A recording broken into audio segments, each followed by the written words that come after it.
Alright guys, welcome in. So what we're going to do today is we're going to talk about the new set, which is Ada, but we're going to talk about one specific part of it. We're going to talk about the lock mechanic that's been kind of expanded upon and reintroduced in this set. In Haunted by Memories, they gave you the ability to lock the opponent's side of the board, which is just locking slots, preventing them from putting down units. In the Ada set, what they're doing is you're locking your own side of the board to power up units or use unit-specific effects. As you can see in the background here, I am using lock cards, and I am locking my own side of the board to make my units specifically stronger. So this is going to be a quick video kind of going over what the lock is, the cards, and some examples of doing it. Good locks and examples of doing some bad locks.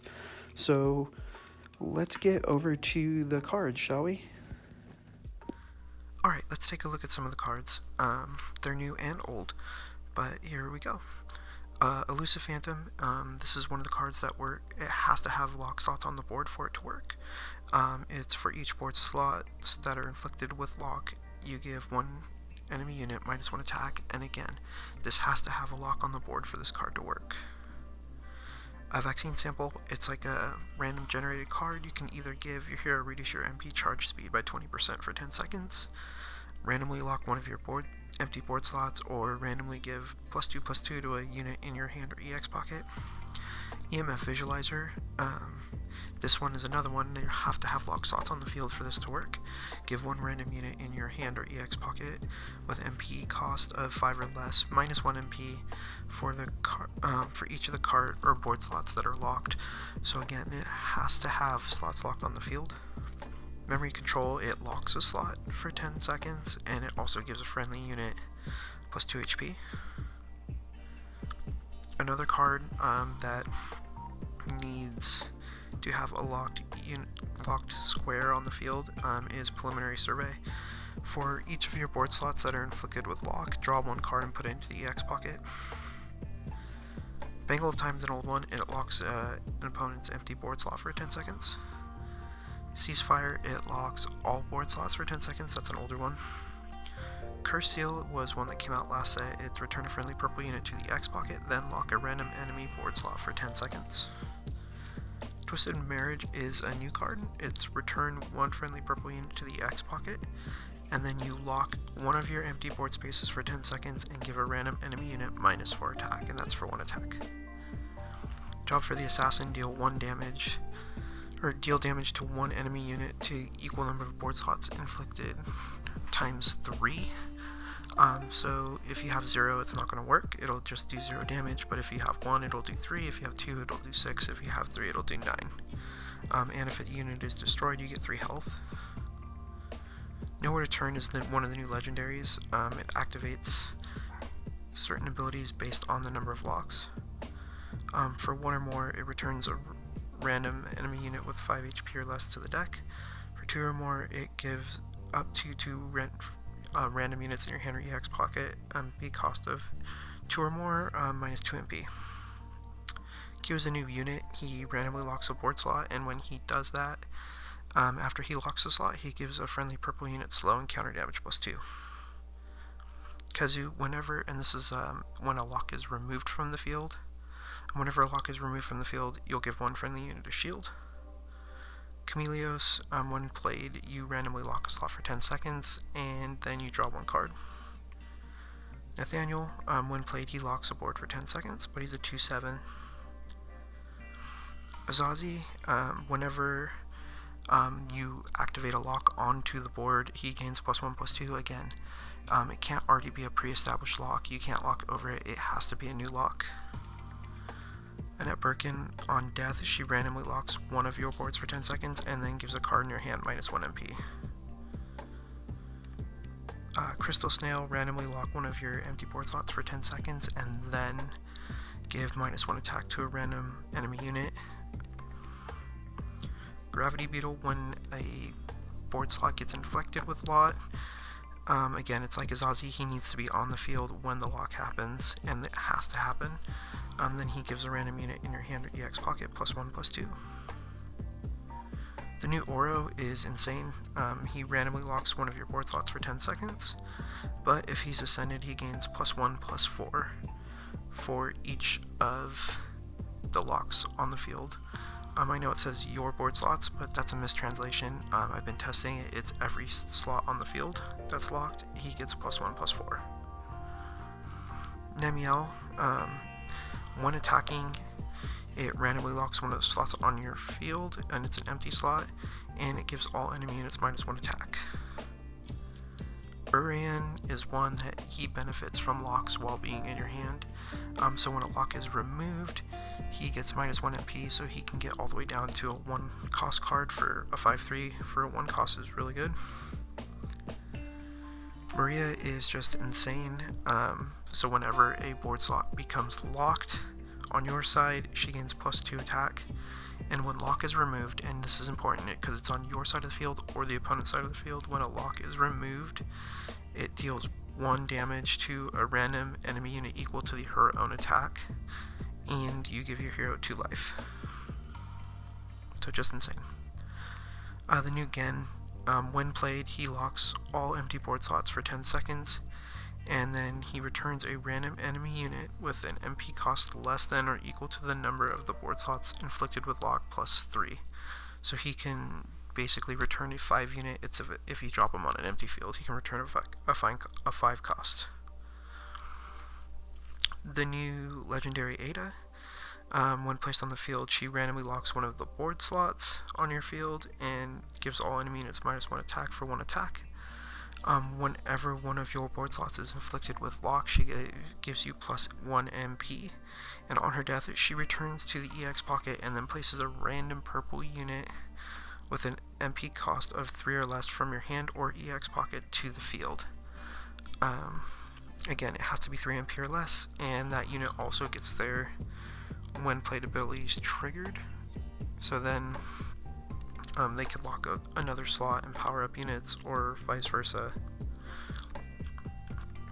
An old card in core that I've never really seen used in a long time, because it's so costly nowadays.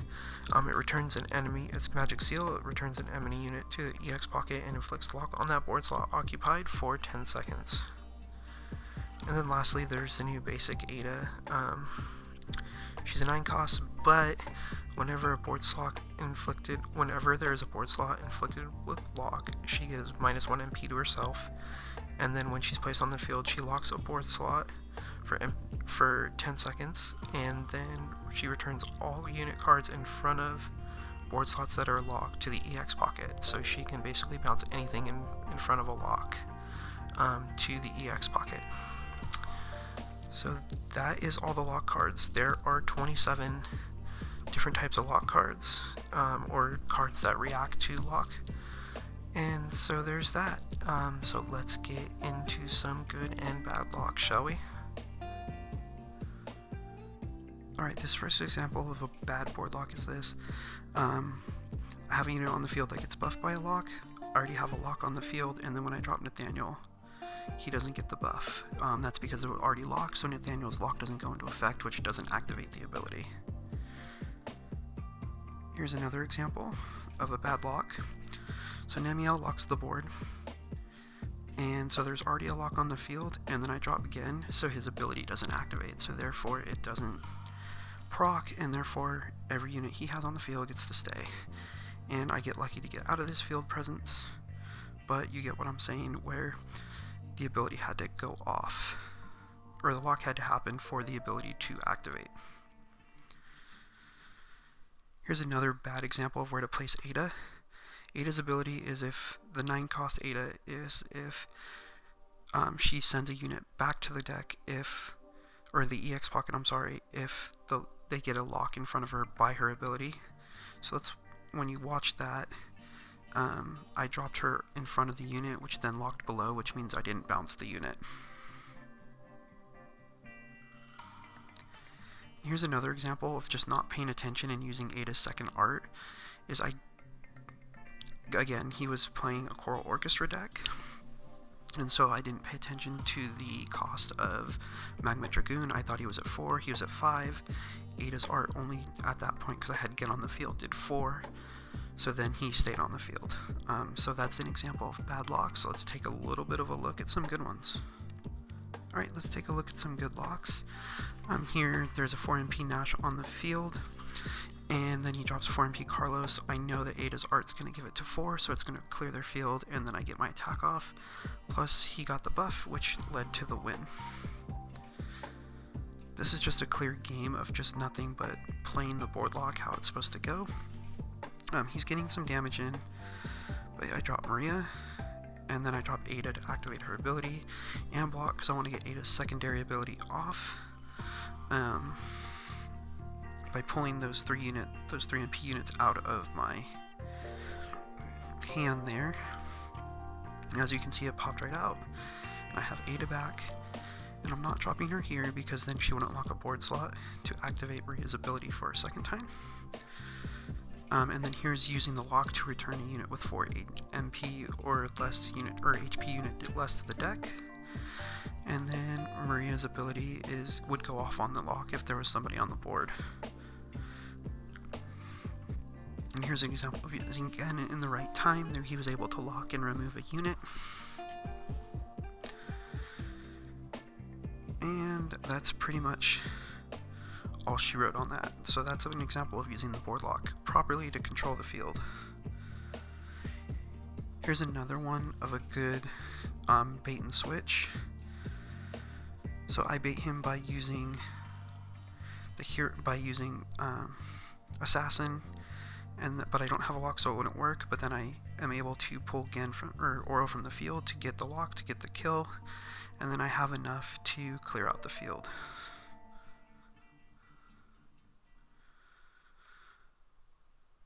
And on this one, this is just another example of good control. I can put units down now to do it, but I waited until I got the kill to guarantee one of the bigger units would leave the field, and then activating Ada's ability right after to clear the field again for the next time. And then the double Oro. And here's an example of using Ada the proper way. I dropped her where there was no unit, so she would lock down below. So that's what worked out. And then here's another nifty strategy: get up in the air with one of the new cards. You return a unit, any unit 7 or less, to the opponent's hand or EX pocket, or not the opponent's but the controller's, and then all units on the controller side get flight. But that's how it works.